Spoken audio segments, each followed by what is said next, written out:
I know I already did one like this. It's time for another wine rant. Shara. I am so angry right now, and I'm going to try not to be overly emotional, but I can't guarantee that I won't get overly emotional about this.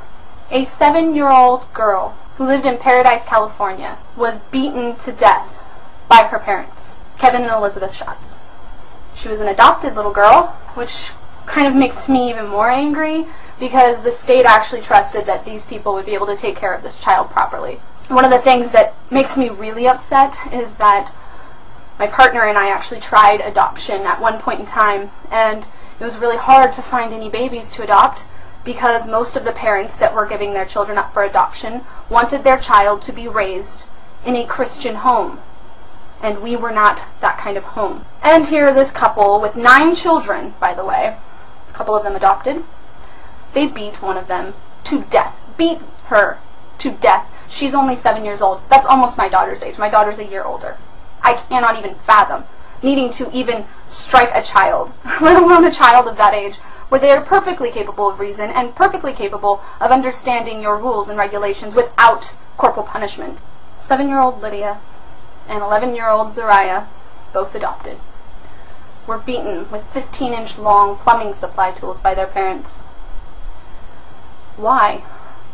Why were they beat with these objects? Well, there was a book written by a Michael Pearl. It's called To Train Up a Child. When I first saw this news report, I was going, okay, this is really horrible. But then I found out that the parents actually read a book, To Train Up a Child, a book that I've seen in many of my family members' homes and friends' homes who are Christian. And they have used this book as well to justify beating their own children, saying that's what God wants them to do. The worst part of this book is it uses the verse, to spare the rod, spoil the child. Think about this for 1 second. Think about what the rod is, okay? I have actually done a video about this. It was my first video I did at the end of March about the Good Shepherd, when it talked about the rod and staff. Rod in Hebrew is shevet, and the shevet was not used to lead the sheep. It was used to beat and strike the sheep, to correct them, to make them do what the shepherd wanted them to do. And this is very well what the scriptures teach. They teach to beat your children into submission, to use fear and violence to train the child up, which isn't going to help. The child doesn't actually behave themselves.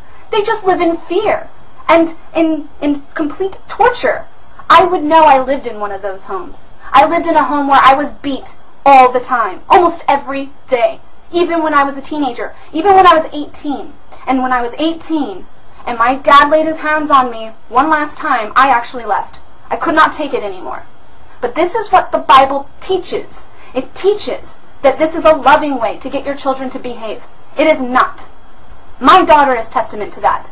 All you have to do is explain to them what they need to do. And if they do something that's wrong, you explain it to them again. They're trying to learn. They're children. And these sick people think that beating them is actually going to get them to do what's right. And it is so wrong. 11-year-old Zaria, she managed to make it alive. She managed to survive. She will have more than physical scars from this. But her sister Lydia didn't make it.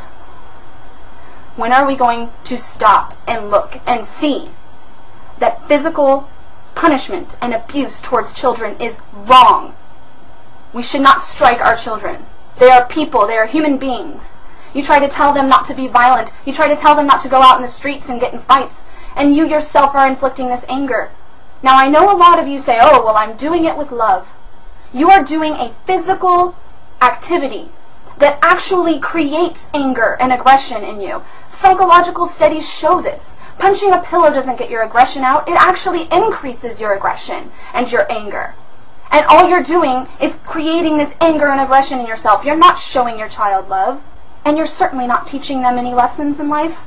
And I know a lot of Christians think, oh, this is a great way to teach your children. Well, then why are majority of the people in prison, percentage-wise, Christian?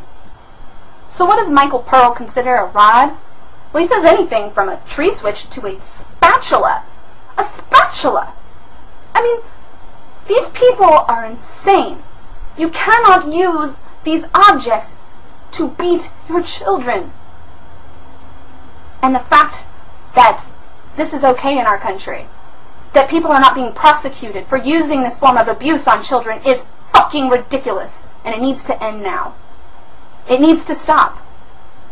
I remember when I went to my school counselor about what happened with my family and what I was getting done to me, showing the bruises on my body. You want to know what my counselor told me? He told me that because of religious reasons, he cannot stop it. Because it is their religious right to inflict this kind of beating on their children. This was in junior high, by the way. What are you guys going to do about this? I say we do something.